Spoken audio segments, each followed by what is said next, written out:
पुत्रिकार जे पुत्र हेब ओषा कले से भल होइब ପାଞ୍ଚି ମରିଛି ଯେ ଓଷା କଲେ ଅସଚଳ ଚପଳି ଗୋଟି ବଳେ ଏକଥା ଶୁଣି ଶୁଣ୍ଡିଆଣି ବୋଇଲା ଓଷା କହିବି ପୁଣି ଜୀବ ଯାଏ ଯେ ମୋର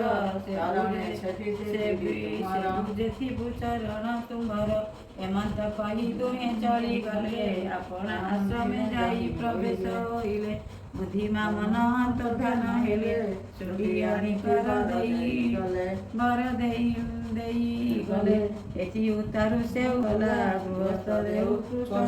ଗଲା ପାଞ୍ଚ ପୁତ୍ର ତାର ହେଲା ଜନ୍ମ ସଂସାରେ ବିଖ୍ୟାତ ହୋଇଲା ପୁନଃ ଏଥି ଉତ୍ତାରୁ ଶୁଣାଏ ଆହେ ଆନ ସେହି ନଗରେ କଇ ରାଜନ ରାଜ୍ୟରେ ତାର ଶତ୍ରୁ ନ ଆସଇ ପରଦାସେ ବସେ ପାରୁଥାଇ ଏକ ଦିନରେ ସେ ରାଜନ ଶିକାରକୁ ବିଜୟ କଲା ପଥପୁଣ ଆଜ ଯାଉଅଛି ମୃଗବନକୁ ଆଣି ଚାହିଁ ଦେଲା ତାହାକୁ ଆଜ ମୁଁ କେଉଁ ପାପ କରିଥିଲି ଆଜ ପୋଡ଼ା ରାଜା ମୁହଁ ଚାହିଁଲି ଏହି କଥା ପାଖ ଲୋକ ଶୁଣିଲେ ରାଜା କହିଲେ ରାଜା ବୋଇଲେ ମନ୍ଦ କୃତ୍ୟ ହେଲା ପୋଡ଼ି କୃପା ବୋଇଲା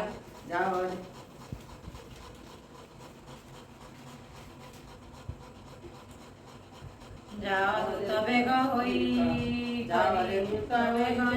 କରି ତାର ପୁତ୍ରକୁ ଆଣ ବେଗେ ଧରି ଆଜ୍ଞା ପରମାଣେ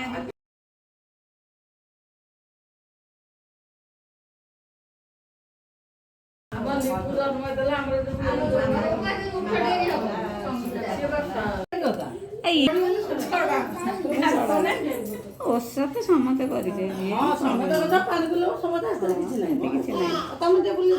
ନାଇଁ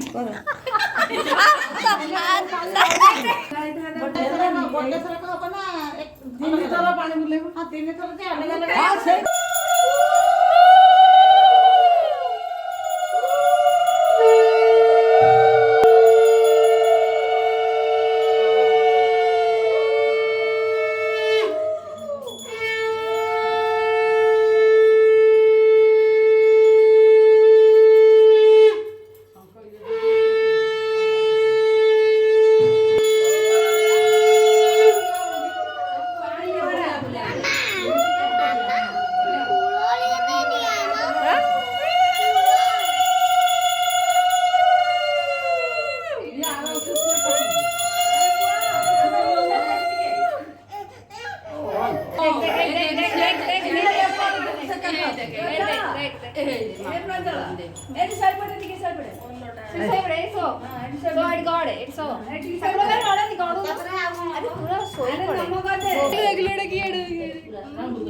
ରଡି ପକଉଛୁ ମହାପୁରୁଷ ହୋଇଥିବେ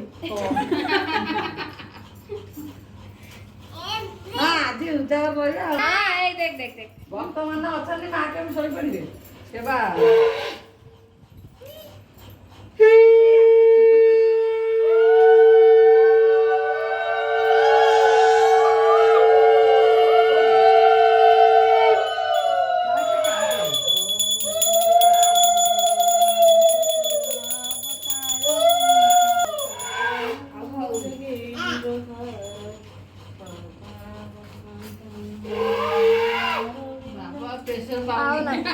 ସରିଲାଣି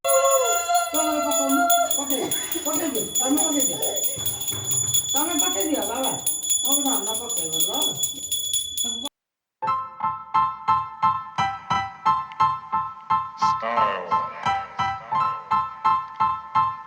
Style is the answer to everything. A fresh way to approach a dull or dangerous thing.